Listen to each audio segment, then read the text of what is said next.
So good afternoon everyone, আমি Asima daily blogging চ্যানেলে আবার একটি নতুন ভিডিওতে জানাই আপনাদের সকলকে আবার একবার স্বাগত। এখন দেখছেন বসে বসে আমি ভিডিও করছি। এখন ঘড়িতে বাজলো 1:45 আর আজকে হয়ে গেল স্যাটারডে। এই যে বাড়িতে আছে তার জন্য আজকে ওকে দিয়ে পুজোটা করিয়েছি। আমি আজকে পুজো করিনি। আমি এদিকে ওদের টিফিন গুলো বানালাম, আর কালকে বানিয়েছিলাম গাজরের হালুয়া, তো ওটা দিয়ে রুটি দিয়েছি। আর এখন তো দুপুরের লাঞ্চ আমার একদম ডান। আজকে আবার ফুলকপি পকোড়া বানাবো। তো যারা ওপার থেকে আমার ভিডিওটি দেখছেন, আশা করবো তারা কুশল মঙ্গল আছেন, ভালো আছেন, সুস্থ আছেন, তাই না? আজকে হয়ে গেল শনিবার, তো আজকে স্যাটারডে ব্লগটা আমি কন্টিনিউ করবো আপনাদের সঙ্গে। আর আমি এখন দুপুরে লাঞ্চ করছি। লাঞ্চে কি কি করলাম সেটা একবার আপনাদের সঙ্গে শেয়ার। সো এখানে আমি লাস্টে দিলাম ডালের তরকা। আজকে তরকাটা মানে ডালটা সেদ্ধ করার সময়, আগে মুসুরি ডালই করেছি, আজকে ডালটা সেদ্ধ করার সময় আমি দিয়ে দিয়েছিলাম কাঁচা লঙ্কা আর টমেটো।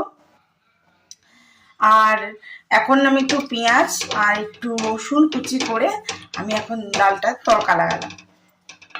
তো চলুন ওদিকটা দেখাই। আর এদিকে করেছি আজকে শনিবার যেহেতু, তো বেগুন পুড়িয়েছি আর পেঁয়াজ লঙ্কা টমেটো সবটা দিয়ে মাখানো হয়ে গেছে, বাট পেঁয়াজ লঙ্কাটা উপর থেকে দিয়ে রেখেছি।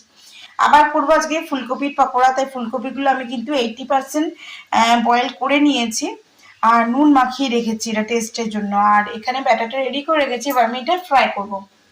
আর আজকে বললাম লাল লাল, আর দেখেছেন আমি গোটা ডিমের সঙ্গে কিন্তু গোটা আলু দিয়েছি, আমি কিন্তু অর্ধেকটা আলু দিইনি।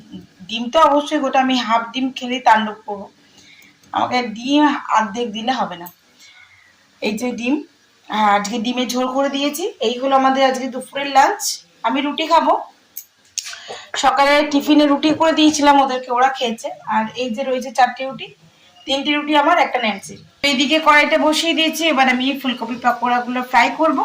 এই দেখুন ডালটা তড়কা লাগালাম আর ভালো করে আমার এটা ফুলে গেছে। এবার আমি এটা নামিয়ে দেবো। তো ব্লগে অবশ্যই সঙ্গে থাকবেন। আপনাদেরকে আজকে সন্ধ্যেবেলায় কালীবাড়ি গেলে সঙ্গে নিয়ে যাব, আপনারাও মাকে দর্শন করবেন, তাই না? চলুন তবে।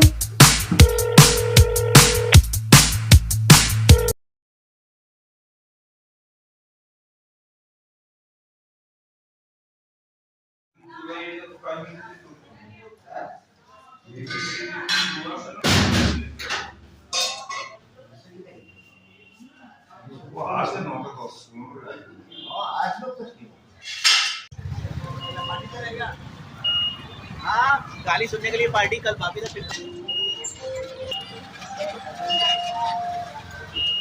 আমি চলে এসেছি বাড়ি, আর এসেই বসিয়ে দিয়েছি ওদিকে ভাত, আর রুটিটা আসবে আমার দোকান থেকে। আর আমি চিকেন নিয়ে চলে এসেছি, এখন আমি বানাবো চিকেন।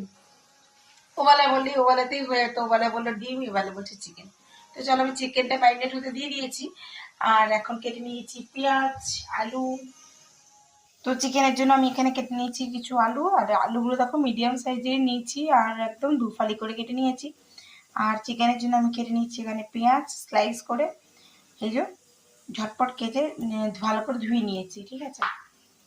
যেহেতু 9টা বেজে গেছে, তার জন্য আমি এখানে কিন্তু চিকেনটা নিয়ে এসে ধুয়ে ধায়ে মশলা দিয়ে ম্যারিনেট করে নিয়েছি। এবার আমি এটা কুকারে বসিয়ে দেবো, ঝটপট হয়ে যাবে। তো চলো।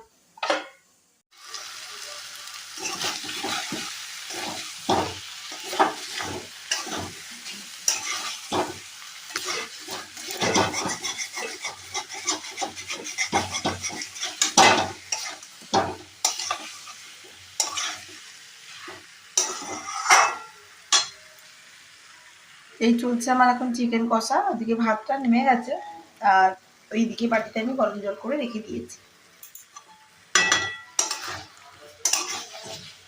আর ঝালের জন্য, যেহেতু ওরা ঝাল বেশি খেতে পারে না, তাই একটা লঙ্কা চিড়ে দিয়ে দিয়েছি। আমার আবার একটু ঝাল না হলে হয় না,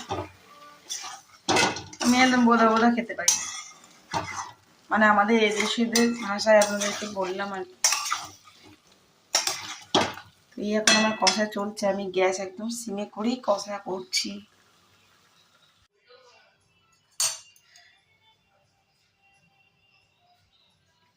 তো এখানে আমার চিকেন রেডি হয়ে গেছে, আমি এটা বাটিতে